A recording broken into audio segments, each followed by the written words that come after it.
오늘 마태복음 5장 5절의 말씀은 여러분들에게 아주 익히 익숙한 말씀입니다. 저는 설교 제목을 온유한 자가 이기고 땅을 차지한다 이렇게 정했습니다. 예수님께서 사역 초기에 갈릴리 작은 산에 올라가셔서 제자들과 무리들에게 이제 가르친 말씀을 우리는 산상수훈, 산상보훈이라고 말을 합니다. 그런데 이 5장부터 7장까지 이 산상수훈의 말씀은 세 가지 중요한 목적이 있다는 것입니다. 하나님이 주의 제자들과 거룩한 성도들을 세우는 데 목적이 있습니다. 그리고 그들을 주의 말씀과 은혜 가운데 거룩하게 만드는 것이지요. 또 한 가지는 하나님께서 이제 저들을 세우고 거룩하게 만들어서 쓰시고 사명자로 일하시도록 이제 파송하시겠다는 의미가 있는 것을 알 수 있습니다. 우리가 잘 아는 것처럼 예수님의 첫 번째 기적은 요한복음 2장에 보면은 가나 혼인잔치집에서 물로 포도주를 만드는 사건을 통해서 이 주의 제자들이 자신들의 정체성을 깨닫고요, 예수 그리스도가 하나님의 아들이시고 그리스도이시고 내가 저분을 믿고 따라갈 뿐이라는 것을 분명하게 믿게 되었다고 성경은 말씀하고 있습니다. 그리고 또한 이제 예수님께서 이 병든 인생들을 최초로 사역을 했던 것이 베드로의 집에 가서 장모를 고치셨고요. 저물 때 온 동네에 각색 병들고 귀신 든 자들이 다 왔을 때 그들을 다 치료해 주시는 예수님의 이 기적의 사역, 치유 사역을 우리는 잘 알고 있습니다. 이 산상수훈, 산상보훈은 제자들에게 보배 같은 가르침이라는 거예요. 이 보배 같은 처음 가르침을 예수님께서 갈릴리 작은 산 위에서 하셨다는 것이지요. 저는 이 산상수훈을 제자들에게 무리들에게 처음 가르친 말씀을 꽃수훈이다. 꽃수훈이다. 그렇게 저는 표현하고 싶습니다. 따라서 할까요? 예수님은 꽃물이 되시는 주님이십니다. 예수님은 꽃물이 되신 주님. 이 꽃이라는 말은 순수한 우리 한글의 처음이라는 접두사예요. 무슨 낱말 앞에 이 말을 들어가면 아름답게 이렇게 연결되는 의미가 바로 이 꽃이라는 말이라는 거예요. 그래서 이제 이 새로운 단어를 이 꽃이라는 말이 들어가면 만드는데 꽃등 하면은 맨 처음이라는 말이죠. 꽃등. 옛날에 꽃주일 예배가 있었어요. 기억하십니까? 일부 예배는 전혀 모르더라고요. 꽃주일 예배가 뭐예요?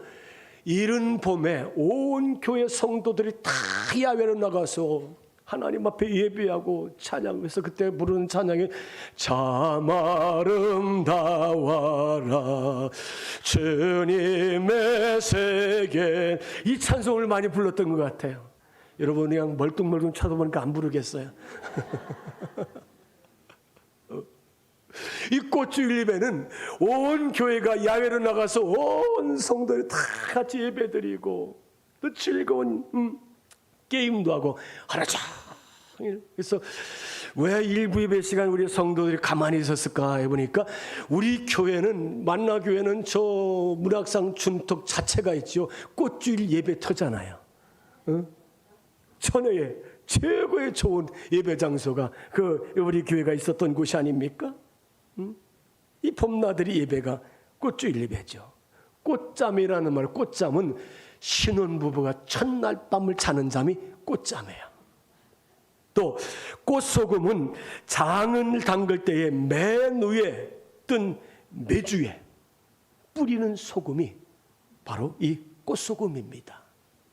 우리 어르신들 이렇게 장 담그면 메주가 저 가라앉았다가 위에 뜨죠. 그때 소금 뿌리 안 뿌려요? 소금 뿌려. 그게 꽃소금이라는 거야. 또 꽃국이라는 말은 술을 담근 술이 익었을 때에 우리가 술을 빚어서 담그잖아요. 그러면은 처음 떠서 맛을 보는 술이 바로 꽃국이다. 꽃국이다. 꽃다지라는 말은 처음 열매를 맺는 것이 꽃다지예요. 꽃물은 곰국이나 설렁탕을 끓일 때 고기를 다 삶아내고 맹물로 우려낸 그 국물, 그게 진국이잖아요. 진국. 그것이 바로 이 꽃물이다. 제가 어제 저녁에 집사람이 없어가지고 여기 소머리국밥집에 가서 혼밥을 했어요. 혼자 밥을 먹는데 정말 못할 짓이더라고요. 혼자서 앉아서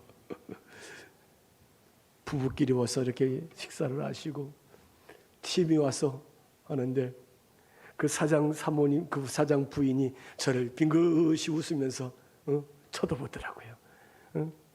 야, 이 목사는 어디 가서 혼자 밥 먹는 것도 참 쑥스럽다. 그 진국이잖아요, 진국. 또 이 벼가 팰 때에 이삭이 맺히잖아요. 그러면 그 벼가 잘 연결을 하고 이렇게 물을 대는 마지막 물이 꽃물입니다. 아마 지금쯤 이제 논에다가 그렇게 물을 대면서 이 벼를 잘 익히는 그런 계절이 아닌가. 자, 오늘 우리는 마태복음 5장의 팔복의 선언은 예수님의 축복이면서 또 선언과 또 명령과 훈계를 우리들에게 하시고 있다는 것입니다. 우리 한번 같이 암송하겠습니다. 오니 완자는 복이 같이 있습니다. 오니 완자는 복이 있나니 그들이 땅을 기업으로 받을 것이며. 아멘. 오니 완다는 말은 이 헬라어의 호리프라이에이스라는 말이에요. 호리프라이에이스라는 말은 이제 폭력, 어떤 잔인하다는 말의 반대말이에요. 호리프라이에이스, 폭력, 잔인함, 무자비함, 이런 말의 반대말. 그러니까 따뜻하고 부드럽고 향기롭다는 말이 오류하다는 말의 헬라어의 의미를 가지고 있습니다. 더 나아가서 온유한 사람은 다른 타인들에게 관대하고 관용을 베풀며 자비를 베풀고 사랑을 베푸는 것이 바로 온유한 자다. 더 나아가서 죄인이 회개할 때까지 기다리며 인내하는 마음이 온유한 마음이라는 거예요. 나에게 잘못을 한 사람이 정말로 끝까지 회개하고 와서 용서를 빌 때 그때까지 기다리면서 인내하는 마음이 온유한 마음이다. 온유한 자는 복이 있나니, 이 복이 있다는 말에 헬라어는 마카리오스란 말이에요. 이 마카리오스란 말은 하나님께 복을 받은 상태예요. 복을 주옵소서가 아니라 하나님 복 주심을 감사합니다, 이런 표현인 줄 믿습니다. 이 복이 있나니, 그러니까 온유한 자는 복을 어떻게 해요? 받은 사람인 줄 믿습니다. 온유한 사람은 이미 복을 받아버렸다는 거예요. 온유한 자는 주님의 성품과 마음을 본받아서 종의 자세를 가진 사람을 말합니다. 우리가 마태복음 11장 29절에 보니까 나는 마음이 온유하고 겸손하니 나의 멍에를 베고 내게 배우라. 그리하면 너희 마음에 쉼을 얻으리라.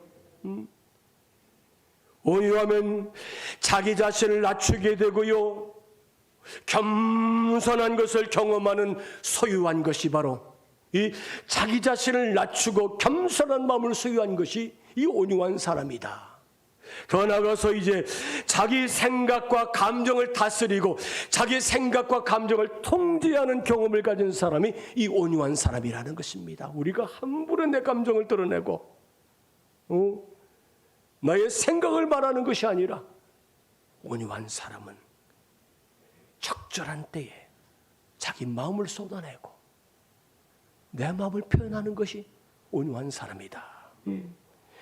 온유한 사람들은 기본적으로 사람을 존중하는 줄로 믿습니다. 그래요. 이 지혜로운 사람이라는 것은 지식을 많이 가진 사람, 우린 똑똑한 사람, 재능을 많이 가진 사람, 아는 것이 많은 사람은 지혜로운 사람입니까? 성경은 온유한 사람이 지혜로운 사람이라고 말씀하는 줄로 믿습니다. 야고보서 3장 13절 말씀 우리 한번 같이 읽겠습니다. 너희 중에 지혜와 총명이 있는 자가 누구냐? 그는 선행으로 말미암아 지혜의 온유함으로 그 행함을 보일지니라. 아멘. 무슨 얘기입니까? 온유한 사람은 참고 인내하면서 겸손의 지혜를 가지고 내 삶의 행동을 보여주는 사람이 바로 온유한 사람이다. 참고 인내하고 겸손하게 지혜롭게 사람들에게 자기 자신을 보여주는 사람이 온유한 사람이다. 여러분, 욕심 많고 강한 사람이 그런 나라, 그런 국가가 땅을 많이 차지하잖아요. 저는 1년에 이제 미국에서 그 현대자동차 LG 솔루션이죠. 저는 그 사건을 보면서 얼마나 화가 나는지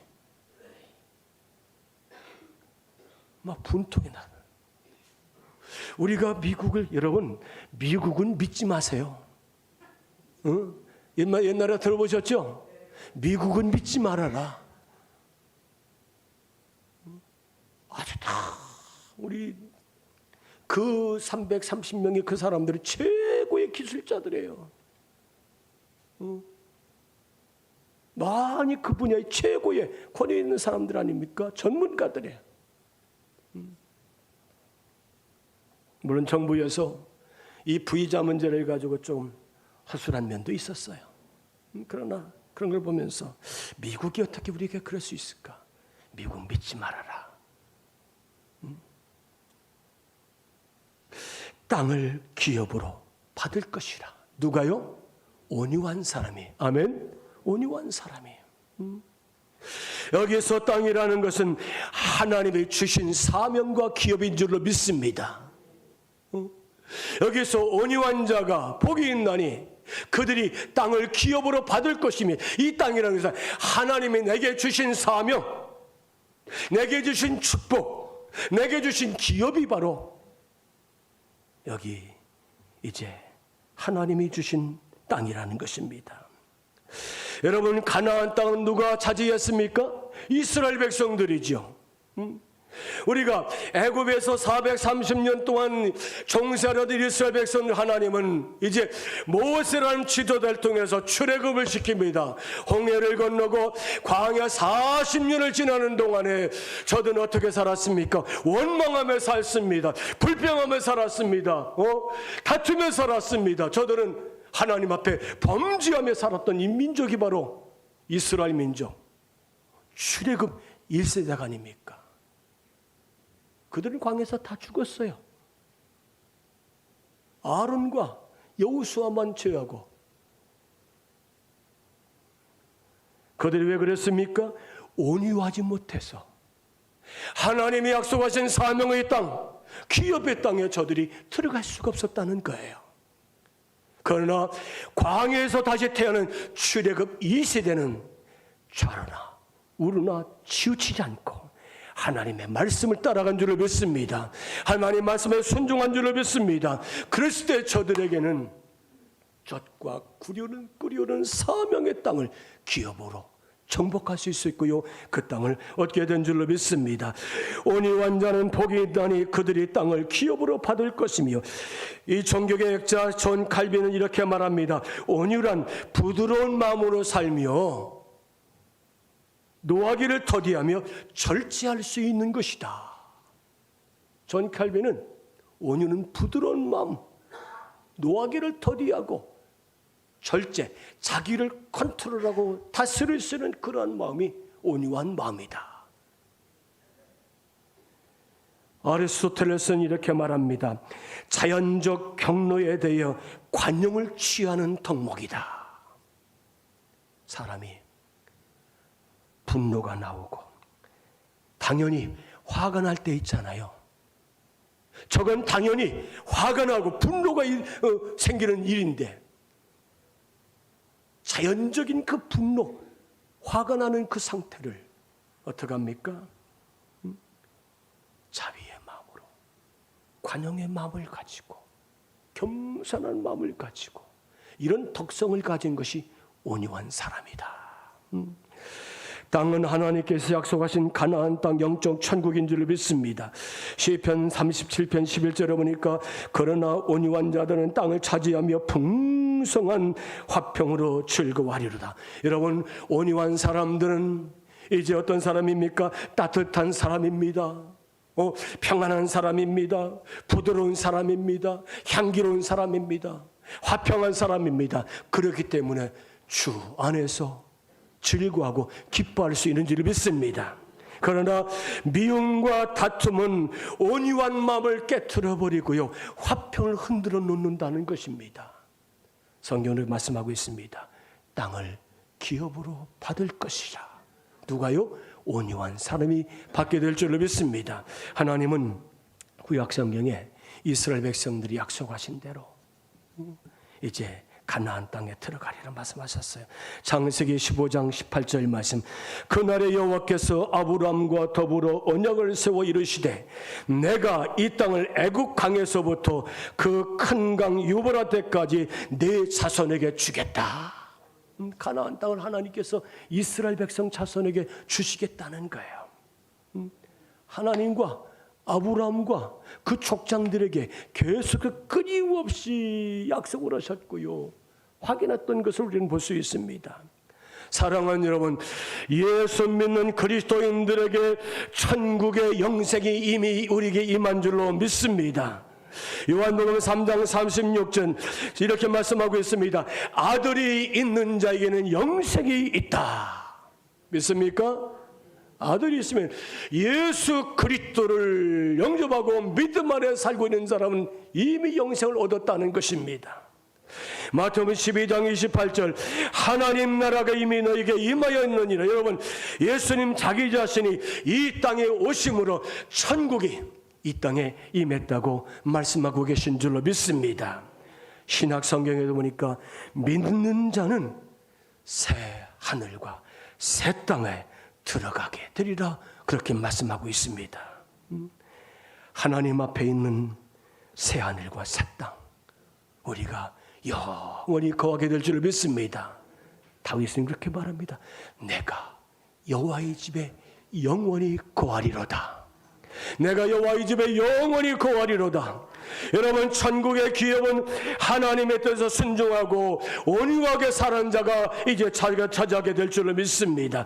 그래서 시편 30편 34절 이렇게 말씀하고 있으면 같이 읽겠습니다. 여호와를 바라고 그의 도를 지키라. 그리하면 내가 땅을 차지하게 하실 것이라. 악인이 끊어질 때에 내가 똑똑히 보리라. 여러분, 세상 사람들, 악한 사람들, 저들이 형통한 것, 잘 되는 것 부러워하지 마십시오. 악인들이 잘 되는 것, 형통한 것 부러워하지 말라는 거예요. 주의 말씀을 지키며 주의 도를 쫓아가고 하나님의 말씀에 순종할 때에 그가 땅을, 사명의 땅을, 기업을 받게 되리라, 차지하게 되리라. 그래서 형통한 하나님의 자녀의 삶을 살게 될 줄로 믿습니다. 여러분, 모세는 성질이 급하기로 유명한 사람이에요. 그런데 민수기 12장 3절에 이렇게 말씀하고 있습니다. 이 사람 모세는 온유함이 지면의 모든 사람보다 더하더라. 모세가 어떤 사람입니까? 모세는 애굽 사람이 히브리 사람을 치는 것을 보고 쫓아가서 애굽 사람을 쳐서 죽였어요. 살인자예요. 그리고 하나님은 그를 미디안 광야로 내몰아 버렸어요. 40년 동안 미디안 광야에서 양떼를 치면서 그가 온유함을 하나님은 연단시키고 훈련시킨 것을 볼 수 있습니다. 그리고 나의 80의 그를 부르셔서 이스라엘 민족의 지도자로 삼으신 것이 아닙니까? 모세가 40일 동안 시내산에 올라가서 물 한 방울 없는 그 시내산에서 하나님을 대면하면서 하나님과의 관계 속에서 하나님이 예비하신 십계명 두 돌판을 가지고 내려오는데 저 산 아래 이스라엘 백성들과 제사장 아론이 금송아지를 만들고 우리의 구원자 신이다 그렇게 섬기는 걸 보면 춤을 추는 걸 보고서 모세가 이 두 돌판을 집어 던져 깨트려 버립니다. 그리고 하나님 앞에 이렇게 기도합니다.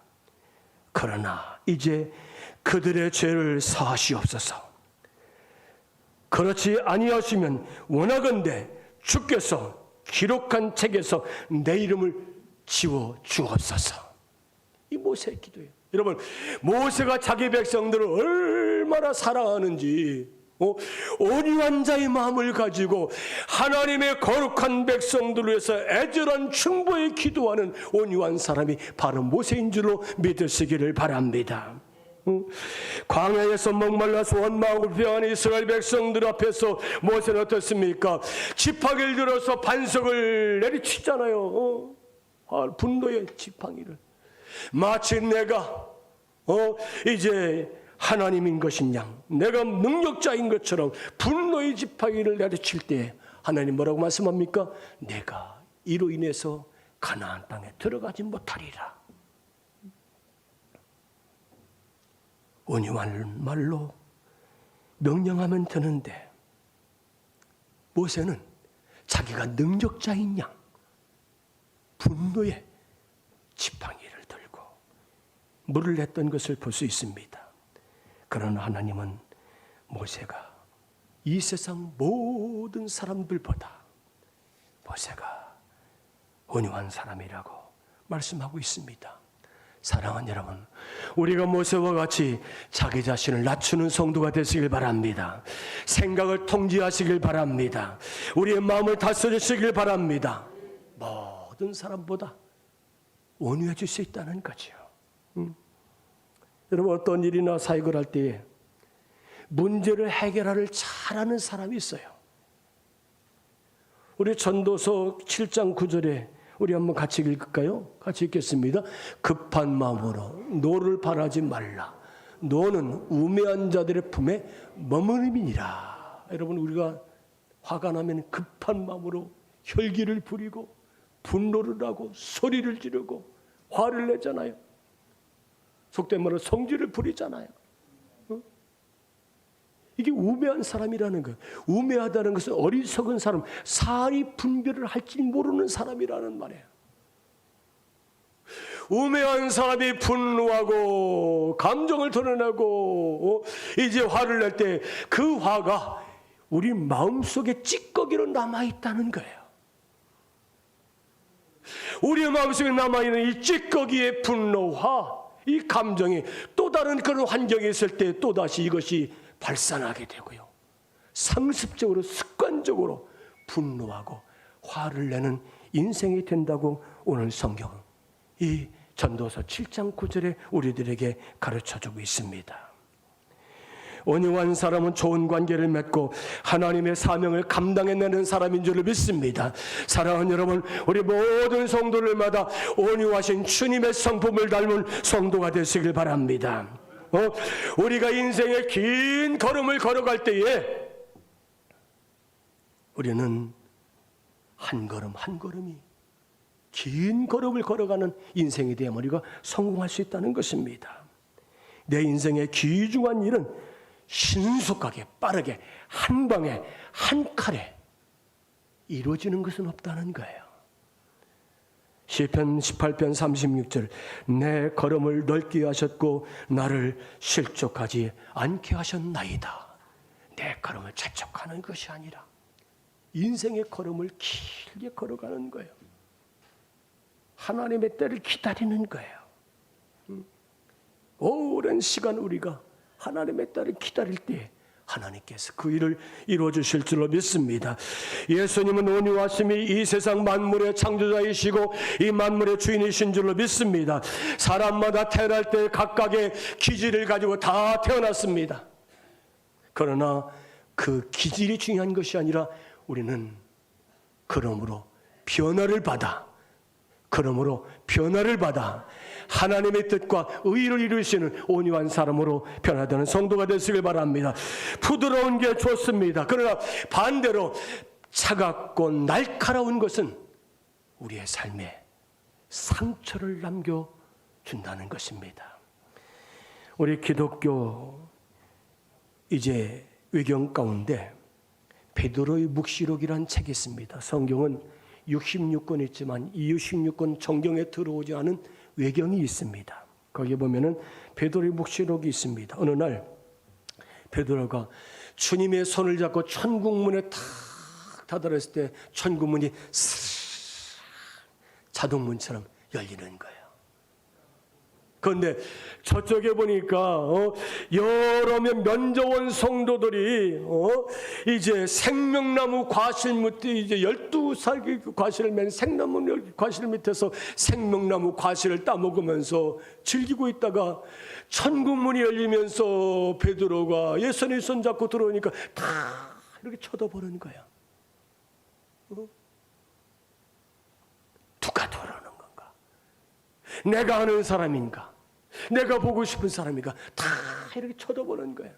그때 베드로가 예수님께 묻습니다. 주님, 저들은 누구를 기다리기에 그렇게 이쪽을 향해서 쳐다보고 있습니까? 이렇게 물어봤어요. 그랬더니 예수님께 이렇게 대답합니다. 저들은 자기들에게 온유한 마음을 가지고 복음을 전해주고 양육해서 천국에 오게 한 사람을 기다리고 있단다. 자신을 영적으로 낳고 예수 믿고 하나님의 자녀로 삼아주셔서 지금 천국에 와서 이 아름다운 천국에서 생명나무 과실을 따먹으면서 행복하게 최고의 아름다운 삶을 살도록 만들어줬던 그 사람이 지금 들어오고 있는가? 나를 구원하고 나를 전도해주고 나를 하나님 앞으로 살도록 인도해준 그 사람을 기다리고 있다는 것입니다. 스스로 섬기면서 종된 사람들, 온유한 사람들이지요. 사도 바울은 이렇게 말하면 나는 스스로 모든 사람에게 종이 되었다고 말씀했습니다. 고린도전서 19장 19절 내가 모든 사람에게서 자유로우나 스스로 모든 사람에게 종된 것은 더 많은 사람을 얻고자 함이라. 어떻게든지 더 많은 사람을 얻기 위해서 내가 온유한 마음을 가지고 주님의 겸손한 마음을 가지고 낮아져서 다른 사람을 얻고자 내가 종이 되었다고 사도 바울은 그렇게 말씀합니다. 나에게 한번 질문해 보시기 바랍니다. 만약 내가 지금 천국 문 앞에 있다면 어떨까요? 정말로 지금 내가 돌보고 있는 영적인 자녀가 있습니까? 그들이 천국에 들어갔을 때 먼저 간 그들이 여러분들이 들어올 때 쫓아와서 얼싸안고 기다렸다고 보고 싶었다고 고맙다고 감사하다고 그러한 이제 아름다운 만남이 있는 성도로 살게 되길 바랍니다. 우리는 어떻게 예수님의 성품을 닮을 수 있을까요? 요한복음 13장 20절 말씀 우리 같이 읽겠습니다. 내가 진실로 너에게 이르노니 내가 보낸 자를 영접하는 자는 나를 영접하는 것이요 나를 영접하는 자는 나를 보낸 이를 영접하는 것이니라. 아멘. 우리 따라하겠습니다. 예수님을 영접한 사람은 하나님과 함께 사는 성령님과 함께 사는 사람입니다. 아멘. 예수님을 영접한 사람은 하나님과 함께 성령과 함께 사는 사람인 줄로 믿습니다. 우리 모든 성도들마다 예수님 성품을 닮은 겸손하고 자기를 낮추고 온유한 자로 하나님 앞에 이제 살아가는 성도가 되시길 바랍니다. 그런 성도에게는 그들에게 땅을 기업으로 주실 줄로 믿습니다. 사명의 기업, 하나님의 축복의 기업, 땅의 기업, 영적인 기업, 물질의 복, 이 땅에서 온유한 자가 받을 수 있는 모든 축복된 것을 다 누리시는 아름다운 성도로 살게 되기를 주님의 이름으로 축복합니다.